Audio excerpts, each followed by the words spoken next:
South north debate చాలా రోజులుగా జరుగుతుంది. మహిళా బిల్లు వచ్చినప్పుడు కూడా మహిళా బిల్లు రిజర్వేషన్కి మేము వ్యతిరేకం కాదు, కానీ ఆ పేరుతో సీట్ల పెంపులో దక్షిణాదికి అన్యాయం జరుగుతుందన్న విమర్శ మనం చాలా బలంగా విన్నాం.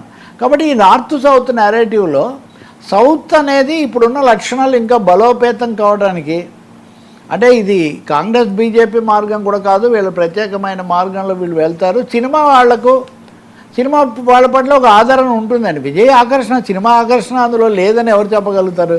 జెడ్ అవి ఇవి మనం ఏం చెప్పినా వాటి అన్నిటితో పాటు సినిమా గ్లామర్ అన్నది ఒక ముఖ్యమైన పాత్ర వహించింది.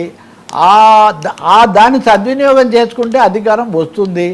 ఇప్పుడు బహుశా పవన్ కళ్యాణ్ మీద ఒత్తిడి పెంచే వాళ్ళు కూడా ఉంటారు.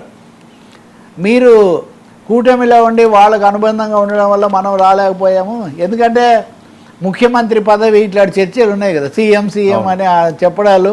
సో విజయ్ గెలుపు మనం ప్రేరణగా తీసుకోవాలి, మీరు నిలబడాలి ఆంధ్రప్రదేశ్ అనేది మొదలవుతుంది. రెండవది వెక్కిరించే వాళ్ళు కూడా చూసావా ఆయనకు ఉంది కాబట్టి ఇదయ్యారు, ఈయనేమో వీళ్ళకు తిడుతూ ఉంటారు కదా ఆయన అనేవాళ్ళు, నేను అనను కానీ ఆ భాషలో. కాబట్టి అది కూడా మొదలవుతుంది. ఆంధ్రప్రదేశ్ మీద ఈ ప్రభావం పడుతుంది, తెలంగాణలో కూడా ట్రైల్ వేద్దాం అనేది కూడా ఒకటి మొదలవుతుంది. ఎందుకంటే రేవంత్ రెడ్డి కేరళకి వెళ్ళి అక్కడ దాదాపు ముఖాముఖి పోరాడాడు, ఆయన అది చేశాడు. చంద్రబాబు ఏమో తమిళనాడుకి వెళ్ళారు. ఈ రెండు చోట్ల ఆయన కేరళలో జయప్రదం అయ్యారు, కానీ ఇద్దరు తమిళనాడులో వాళ్ళు అనుకున్న వాళ్ళు ఏమీ రాలేదు. కానీ అదే సమయంలో ఈ సర్ర అనేది కూడా తెలంగాణలో ఆంధ్రలో మొదలైంది. ఏ విషయమైతే బెంగాలు తమిళనాడు ఎన్నికల్లో కీలక ప్రభావం చూపించిందని మనం అనుకుంటున్నామో అది ఇంకొకటి కూడా ఉంది. హిందుత్వ క్రైస్తవ రాజకీయాలు ఆంధ్రప్రదేశ్లో లాగే తమిళనాడులో కూడా విజయ్ విషయంలోనే అవి కూడా కనపడ్డాయి. వీటన్నిటినీ అధిగమించి అక్కడ ఆయన విజయం సాధించాడు, వీటన్నిటిని కూడా దాటేసి.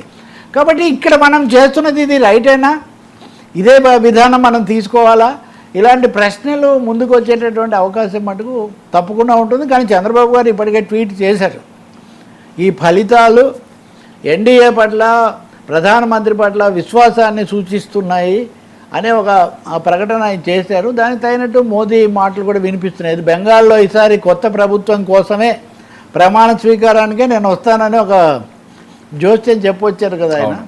సో ఇప్పుడు ఆ విధంగానే వెళ్తారు.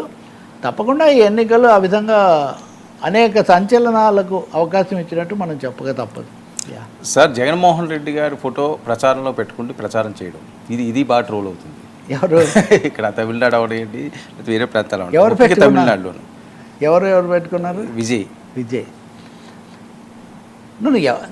ఖచ్చితంగా ఇప్పుడు జగన్మోహన్ రెడ్డి విజయం కూడా ముఖ్యమైనదే. తెలుగుదేశం వైసీపీ వివాదం పక్కన పెడితే ఆయన కూడా పార్టీ పెట్టి యువ నాయకుడు, తెలుగు ప్రజలు ఎవరైనా ఉంటే వాళ్ళ ఓట్లను ఆకర్షించడానికి ఎవరికి నచ్చినట్టు వీళ్ళు అంతే కదా.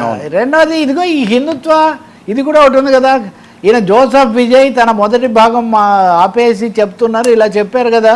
అంటే ఇప్పుడు తమాషా ఒకటి ఉంది. మీరు చెప్పిన ప్రకారం చంద్రబాబు నాయుడు గారు వెళ్ళి ప్రచారం చేసిన వాళ్ళు ఓడిపోయారు, జగన్ ఫోటో పెట్టుకొని ప్రచారం చేసిన వీళ్ళు గెలిచారు అని ఆ పార్టీలో వాళ్ళు చెప్పుకోవచ్చు.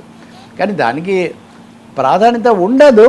కానీ ఈ దేశంలో అన్ని మతాలకు చోటు ఉంటుంది అన్న ఒక వాస్తవాన్ని మటుకు ఈ ఎన్నికల ద్వారా మరోసారి తమిళనాడు ప్రజలు విజయ అభిమానులు వాళ్ళు నిరూపించారు. యువత కూడా మళ్ళీ ఒకసారి ఉత్సాహం, కొంచెం వీటన్నిటి మధ్య ఎప్పుడు ఒకటే రాజకీయాలు ఒకటే మనుషులు అన్న దాంతో కొంచెం విసుగెత్తిన వాళ్ళకు కూడా కొంచెం ఒక కొత్త ధనం కనిపించింది.